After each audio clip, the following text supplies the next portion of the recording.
The morning Janet Reeves walked into Northfield Bank with a harvest check for $372,000, Dale Morrison was explaining to a young couple why their farm loan application needed restructuring. He stopped mid-sentence when he saw her. "Miss Reeves," he said, his voice doing something between surprise and throat clearing. "Didn't expect to see you." "I'm making a payment," Janet said. She set the check on the counter. The teller, Sarah Drummond, who'd gone to high school with Janet's niece, stared at it like it might be written in crayon. "That's," Sarah blinked. "That's the full mortgage. Plus interest." "I know what it is." Dale came over, picked up the check, examined it the way you'd inspect a fish that had been sitting out too long. "Cranberry harvest?" "That's right." His jaw worked. Didn't think that Marsh could produce commercial volume. It produced. He set the check down carefully, like it might bite him. "Well, congratulations." Janet didn't answer. She learned that silence was often the best response to men who suddenly found themselves wrong. 9 months earlier, Janet had stood in the March cold staring at 70 acres of marsh that every sensible person in Manitou County, Wisconsin, told her was a mistake. The property sat at the end of County Road M, accessed by a gravel drive that flooded every spring. The realtor, Angela Pierce, who wore heels even in farm country, had walked exactly 15 feet from her Lexus before stopping. "This is the marsh I mentioned," Angela said, not bothering to hide her distaste. "Owner passed last November. Estate sale. Been on the market for months." "Why so long?" "Because it's a swamp, honey. Look at it." Janet looked. Saw shallow ponds connected by channels, sedge and cattails, willow thickets. Saw the old dikes, crumbling but still visible, that someone had built decades ago.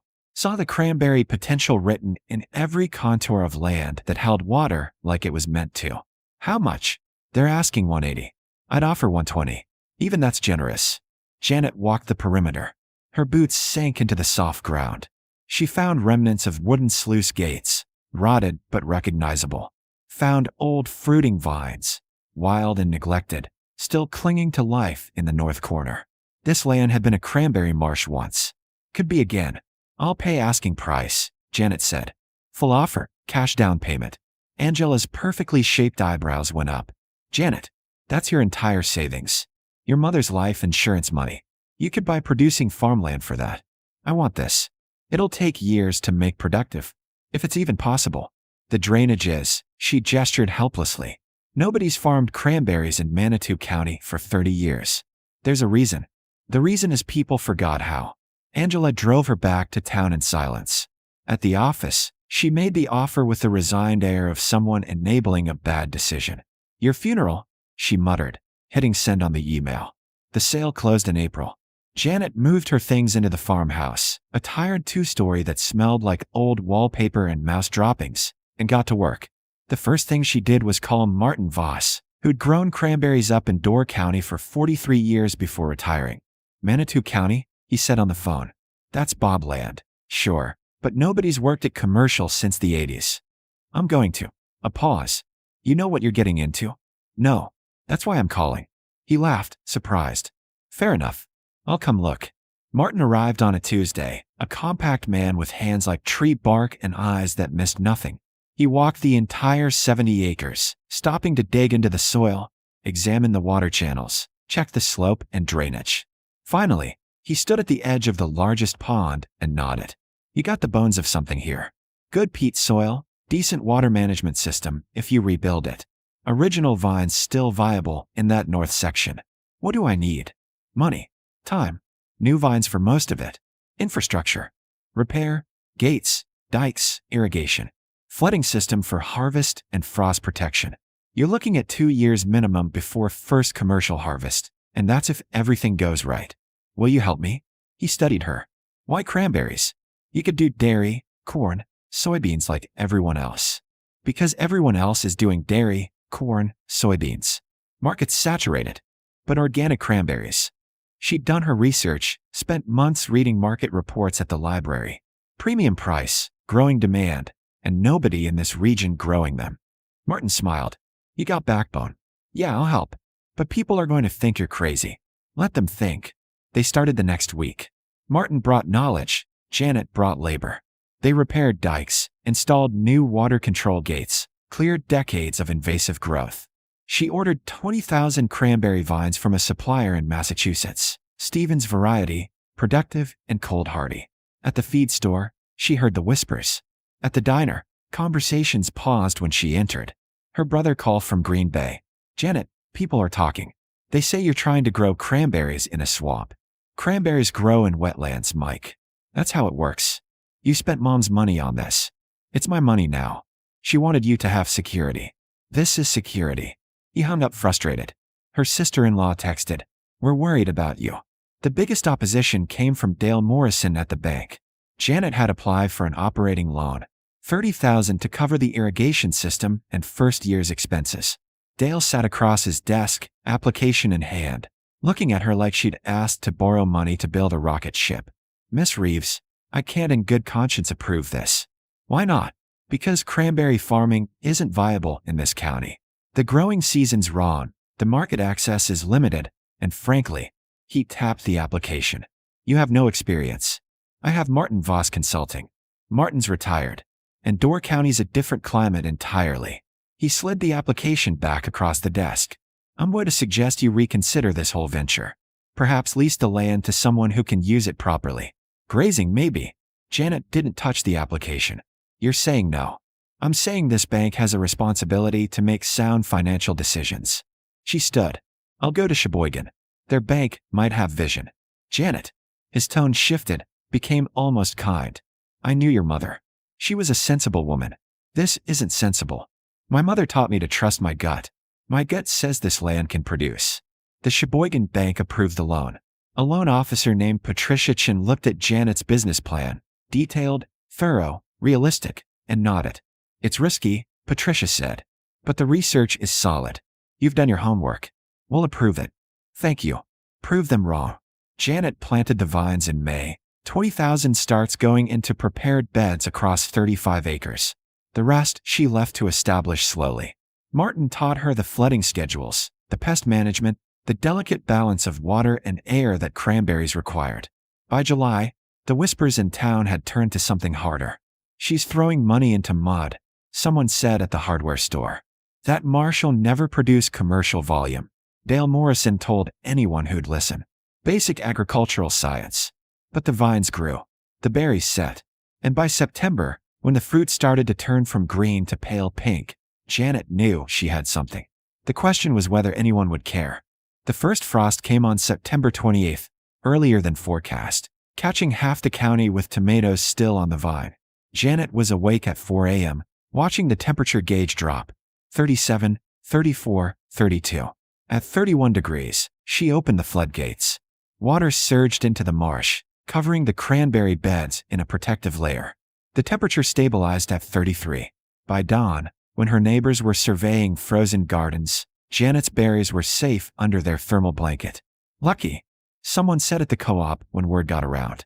This was Tom Breslin, who farmed 800 acres of corn and hadn't smiled since corn prices dropped in 2015. Janet was buying hardware cloth for the sorting tables. Wasn't luck. Sure looked like it. Cranberries have been frost managed with water for 200 years. It's called physics. Tom's face went red. "Must be nice, playing in the mud while the rest of us do real farming." Martin, who'd come along to help with equipment selection, turned around. "Real farmers adapt to their land. She's doing what this property was meant for. You're just mad she's doing it better than you're doing corn." They left before it could escalate. In the truck, Martin shook his head. "County's getting mean about it. They'll come around. What if they don't? Then they don't. Berries don't care about opinions." But it wore on her. The comments at church, the way conversations shifted when she approached, her brother's weekly call suggesting maybe she should cut her losses. Her niece Emma, 16 and fierce, got into a fight at school defending her aunt. The school called. "Emma said you were a visionary," the principal reported, sounding tired. Then called Bradley Hendricks an ignorant townie. "We can't have that language." "What did Bradley say to her?" A pause. "He said your farm was a joke." "And Emma's suspended for defending me?" "Emma's suspended for profanity." Janet took Emma out for ice cream after picking her up. "You can't fight my battles, honey." "But they're wrong. Your berries are growing." "I know. But some people need to see the harvest before they believe." "We're close now." "How close?" Janet looked at her niece's earnest face, saw the faith there, and felt the weight of it. 2 weeks. If the color comes in right, if the sugar levels hit target, if the buyer inspection goes well, 2 weeks. You're gonna be rich. I'm gonna break even maybe. Rich comes later. But she let herself hope. The berries were sizing well, acid levels good, the color starting to turn. She'd contracted with Northland Cranberry Cooperative, Martin's old buyer, for the harvest. They'd send an inspector in early October. The inspector came on October 9th. His name was James Peterman, a methodical man who walked the beds with a refractometer and a notebook, checking sugar content, acidity, color development. Janet followed at a respectful distance, Martin beside her. Never thought I'd see commercial cranberries this far south, James said, squatting to examine a cluster. These Stevens? Yes, sir. First year production? Vines are first year. Some wild native volunteers mixed in on the north beds. He took samples, tested them, made notes. The morning stretched into afternoon. Finally, he stood at the edge of the largest bed, looking at 35 acres of fruit just starting to show red. They're not ready yet, he said. Another 10 days, minimum. But Miss Reeves, if these come in at the color and sugar levels I'm seeing develop, he paused. You might have something special here. Something special like what? Like gourmet grade. The organic certification helps. The flavor profile's excellent. That native genetic mixed and gives it complexity. You could be looking at premium pricing. After he left, Janet sat on the porch of the farmhouse and let herself shake. Martin brought out 2 beers. You heard the man, he said. 10 days. 10 days. Then we flood for harvest, bring in the beaters, corral the berries, and prove every doubter in. This county wrong. Martin, what if something happens? What if we get hail, or early freeze? Or, then we deal with it. But Janet, you've done everything right. The land's doing what it was meant to do. Trust it. The weather held. 10 days of cool, clear skies, perfect cranberry weather. Janet walked the beds every morning and evening, watching the transformation. Green to pink to deep crimson. The berries swelled, the color deepened, and by October 18th, the marsh was a carpet of red. James came back with the harvest crew, specialized equipment, workers who knew cranberries, trucks to transport the crop. They flooded the beds, ran the water reel harvesters through, watched the berries float to the surface in vast scarlet rafts. The corral and convey system Janet had built, designed with Martin's help, financed with her Sheboygan loan, worked perfectly. The berries moved from marsh to cleaning station to collection bins in a smooth flow. 22 tons, James said, watching the scales. From 35 acres of first-year production. That's exceptional. What's the quality grade? He showed her the analysis. Sugar content, acid balance, color saturation, all in the premium range. Gourmet grade. We'll be paying you $3.20 per barrel.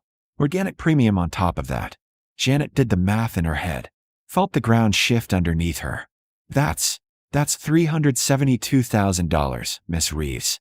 Congratulations. The harvest took 6 days. The cranberries went to processing facilities in Wisconsin Rapids. The check came 2 weeks later. And then Janet drove to Northfield Bank, walked past Dale Morrison's desk, and paid off her mortgage in full. That evening, her phone rang. Dale Morrison's name on the screen. Miss Reeves, I wanted to apologize. For what, specifically? A pause. For not seeing what you saw. I was wrong. Yes. If you're interested in expanding operations, the bank would be very interested in discussing financing. No thank you, Dale. I'll be working with Sheboygan. Of course. I understand. But Janet, congratulations. Really, what you did was remarkable. After he hung up, Emma showed up with her mother, Janet's sister-in-law Karen. I owe you an apology, Karen said. We doubted you. Most people did. But we shouldn't have. You knew what you were doing. Emma hugged her. Told you. Visionary. They stayed for dinner. Mike called later, awkward and apologetic. Angela the realtor sent flowers with a note. Never been happier to be wrong. The local paper sent a reporter. But the best moment came 3 days after the bank payment, when Tom Breslin showed up at her door, hat in his hands. Miss Reeves, I heard you had good harvest. I did. I also heard I was a jackass about it. Yes. He winced. I got 80 acres of marsh on my back section. Thought it was wasted land. If you ever do consulting, I'm not a consultant, Tom. I'm a farmer. Right? Of course. Sorry to bother, But Martin Voss does consulting. I'll give you his number. Tom's face brightened. Thank you. And Janet, I really am sorry. Spring came late the following year, snow lingering into April, but when the ground finally thawed, Janet was ready. She'd spent the winter planning, studying, expanding her knowledge. Martin had introduced her to a network of cranberry growers across Wisconsin and Massachusetts. She'd attended meetings, taken workshops, learned about heritage varieties and wild genetics. By May, she had 40 new acres in production, replanting the sections she'd left wild the first year. She'd also hired 2 workers, Emma, who'd graduated early and deferred college, and Robert Chun, Patricia's nephew, who'd studied agricultural science and wanted hands-on experience with specialty crops. You're building something, Martin said, walking the expanded operation. Not just a farm, a model, just trying to use the land right. It's more than that. You're showing people what they forgot. The education happened quietly at first. Tom Breslin visited regularly, taking notes, asking questions. Then Sarah Drummond's brother, who had marginal wetland acres. Then a woman from 2 counties over who'd inherited Marsh property and thought it was worthless. By June, Janet was hosting monthly field days. Farmers came from across the state to see the operation, the restored wetlands, the water management system, the organic practices that produced premium fruit without chemicals. This is what agriculture should look like, someone said during a July tour.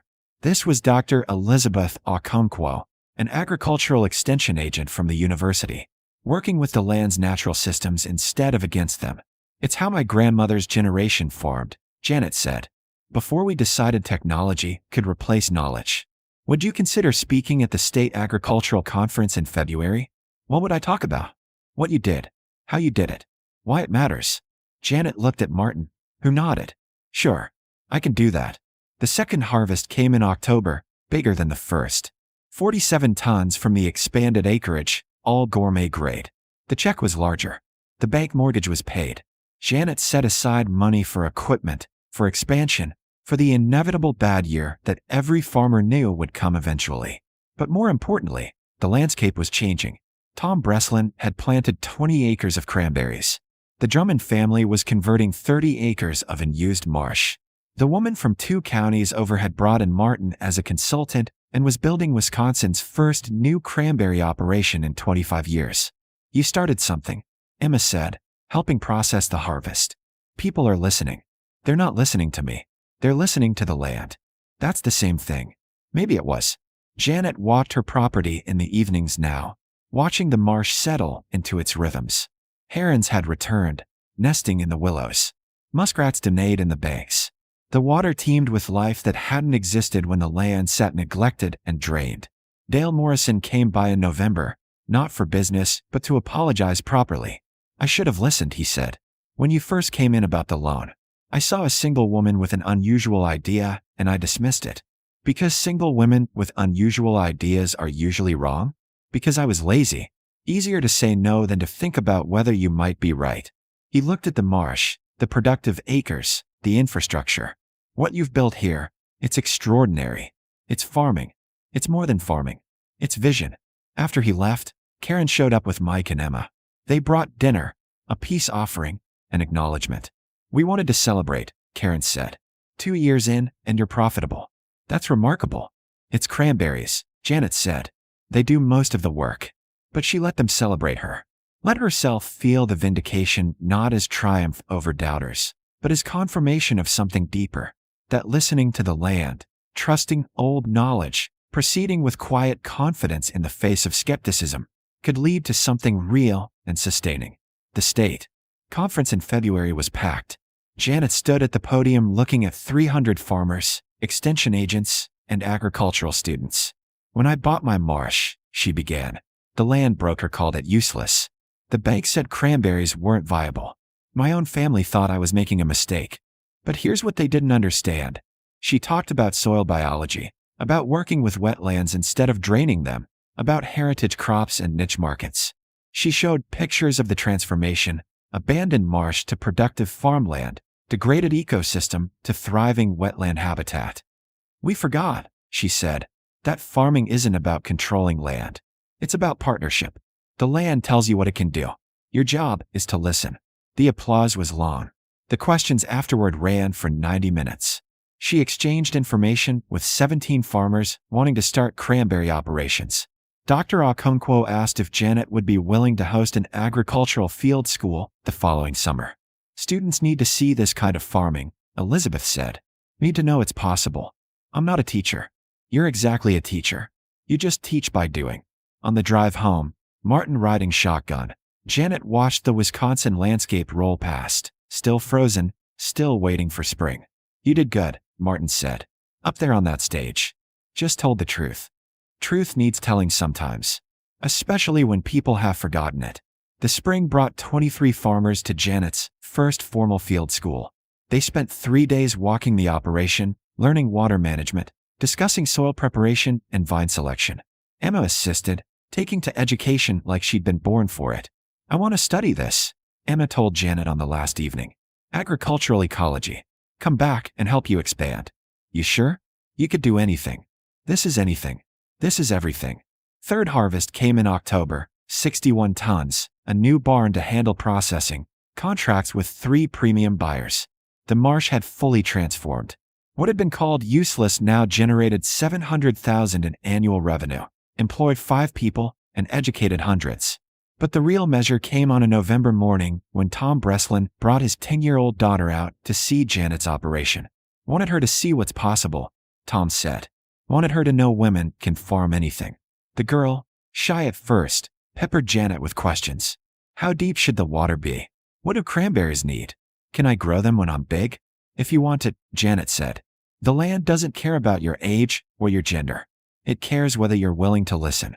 That evening, Janet sat on her porch, the farmhouse renovated now, warm and solid, and watched the marsh settle into winter dormancy.